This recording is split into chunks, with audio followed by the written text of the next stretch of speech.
உண்மைகள் முதலில். இது உங்கள் ஃபர்ஸ்ட் நியூஸ் தமிழ். உலக செய்திகள் மற்றும் உள்ளூர் செய்திகளுடன் நான் கீர்த்தனா. முதலில் தலைப்புச் செய்திகள். 2026 கல்வியாண்டின் முதல் தவணை முதல் கட்டம் இன்று ஆரம்பம். முன்னாள் அமைச்சர் ஜான்ஸ்டன் பெர்னாண்டோ நிதி மோசடி விசாரணை பிரிவில் முன்னிலை. வெனிசுவேலா தொடர்பான வாஷிங்டன் நடவடிக்கைகளுக்கு இலங்கை எதிர்ப்பு தெரிவிக்கும் என திலிஜயவீர நம்பிக்கை. வெனிசுவேலா ஜனாதிபதி சட்ட வழக்கு தொடர்பில் இன்று நீதிமன்றில் முன்னிலை. அபுதாபியில் நிகழ்ந்த பயங்கர கார் விபத்தில் 4 இந்தியர்கள் பரிதாபமாக உயிரிழப்பு. இனி விரிவான செய்திகள். 2026 கல்வியாண்டின் முதல் தவணையின் முதல் கட்டம் இன்று ஆரம்பமாகியுள்ளது. இதற்கமைய அரசு மற்றும் அரசு அங்கீகாரம் பெற்ற தனியார் பாடசாலைகள், பிரிவினாக்கள் மற்றும் பயிற்சி நிலையங்களில் இன்று முதல் கல்வி நடவடிக்கைகள் தொடங்கியுள்ளதாக கல்வி அமைச்சு தெரிவித்தது. புதிய கல்வியாண்டை முன்னிட்டு மாணவர்கள் ஒழுங்குடன் பாடசாலைகளுக்கு வருகை தர வேண்டும் என்றும் பெற்றோர்கள் குழந்தையின் பாதுகாப்பு, வருகை மற்றும் பாடசாலை போக்குவரத்து தொடர்பில் கூடுதல் கவனம் செலுத்த வேண்டும் என்றும் கல்வி அமைச்சு கேட்டுக்கொண்டுள்ளது.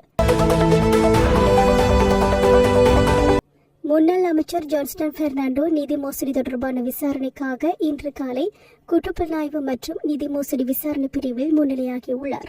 அரசு நிதி பயன்பாடு மற்றும் சில திட்டங்கள் தொடர்பில் எழுந்த குற்றச்சாட்டுகளின் அடிப்படையில் இந்த விசாரணை முன்னெடுக்கப்பட்டுள்ளதாக தகவல்கள் தெரிவிக்கின்றன. இந்த விசாரணைகள் சட்டத்தின் கீழ் தொடர்ந்து நடைபெற்று வருவதாக அதிகாரிகள் தெரிவித்தனர்.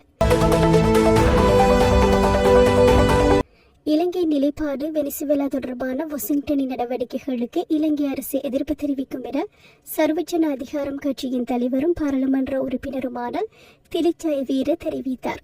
சர்வதேச அரசியலில் நியாயம், தன்னாட்சி மற்றும் நாடுகளின் இறையாண்மையை மதிக்கும் அணுகுமுறைமையை இலங்கை எப்போதும் வலியுறுத்தி வருவதாகவும் அவர் குறிப்பிட்டார்.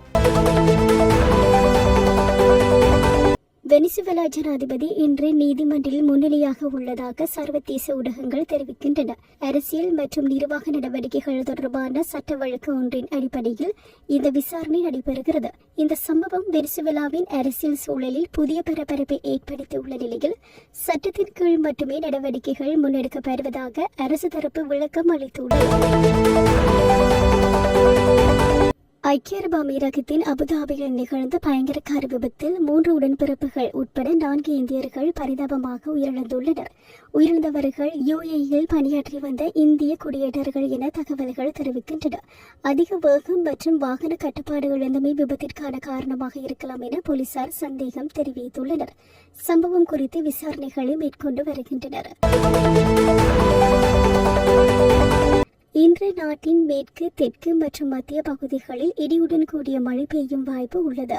மலையக பகுதிகளில் மண்சரிவு அபாயம் காணப்படுவதால் மக்கள் எச்சரிக்கையுடன் இருக்குமாறு அறிவுறுத்தப்பட்டுள்ளது. கடலோர பகுதிகளில் பலத்த காற்று வீசக்கூடும் என கூறப்பட்டுள்ளது. இதுவரை நீங்கள் அறிந்தவை 2026 ஜனவரி 5 இன்றைய இலங்கை மற்றும் உலகின் முக்கிய செய்திகள். மேலும் நம்பகமான துல்லியமான செய்திகளுக்கு ஃபர்ஸ்ட் நியூஸ் தமிழுடன் தொடர்ந்து இருங்கள். நான் தர்சி. நன்றி, வணக்கம்.